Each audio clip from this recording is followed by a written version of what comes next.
Olá, bem-vindos! Hoje a gente vai mergulhar num tema fascinante e, vamos combinar, um pouco polêmico. O poder da audácia. A gente vai usar o nosso material de base aqui para desvendar como a ousadia pode ser uma ferramenta estratégica de influência, daquelas que mudam o jogo completamente. E olha só, a análise já começa nos colocando numa encruzilhada. Pensa bem, o que é mais perigoso de verdade? Aquela hesitação que deixa a gente paralisado sem saber o que fazer? Ou partir para a ação mesmo correndo o risco de que algo dê errado? É uma pergunta e tanto, né? Certo. Então vamos explorar o primeiro lado dessa moeda, a paralisia da dúvida.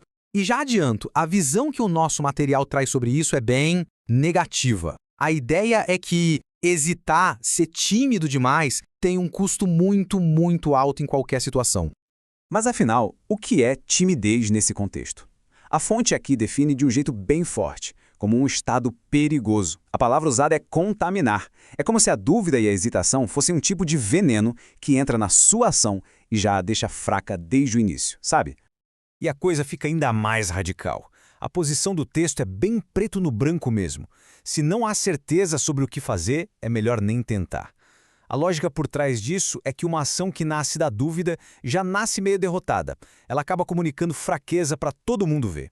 Beleza, mas quais são as consequências disso na prática? Por que o nosso material de base considera a timidez não só algo ruim, mas algo ativamente perigoso? E essa comparação ilustra o contraste perfeitamente. De um lado, a timidez, que anda de mãos dadas com a dúvida, a hesitação, a fraqueza. Do outro, a audácia, que está ligada à coragem, à confiança, ao poder.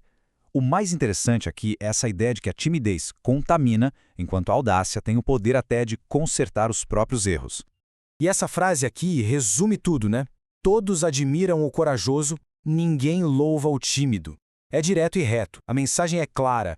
A admiração, o respeito das pessoas, tudo isso pende para o lado da ousadia. Então tá, já vimos o lado problemático da timidez.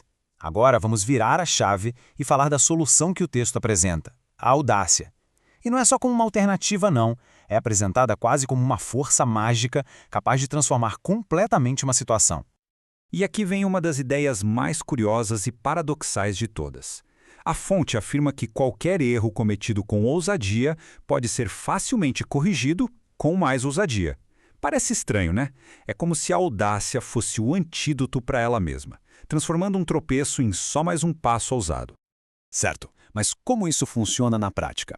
A lógica é simples, em 3 passos. Primeiro, vem o ato de audácia. Essa ação inicial é tão forte, tão chamativa, que acaba ofuscando, escondendo qualquer fraqueza ou imperfeição no caminho. E o resultado final? A admiração. As pessoas tendem a focar na coragem do ato, e não nos possíveis defeitos. Bom, essa capacidade de ofuscar fraquezas nos leva ao ponto mais extremo e, francamente, mais polêmico da nossa análise, a mentira audaciosa. É aqui que a estratégia entra num terreno moral bem complicado, onde a linha entre influência e manipulação fica bem fininha. A tese é chocante de tão direta. Quanto mais ousada a mentira, melhor.